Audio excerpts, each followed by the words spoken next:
زبور 12۔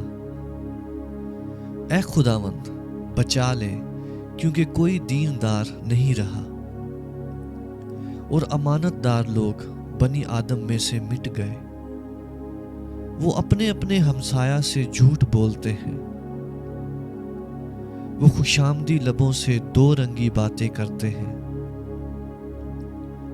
خداوند سب خوشامدی لبوں کو اور بڑے بول بولنے والی زبان کو کاٹ ڈالے گا۔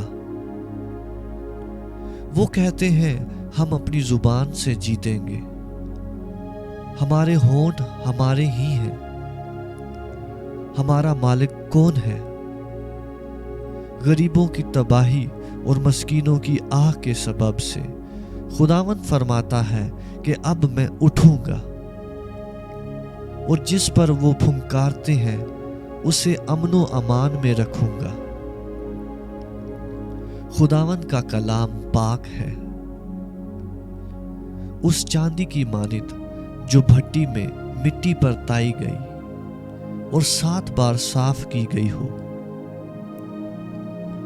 تو ہی اے خداوند ان کی حفاظت کرے گا، تو ہی ان کو اس پشت سے ہمیشہ تک بچائے رکھے گا۔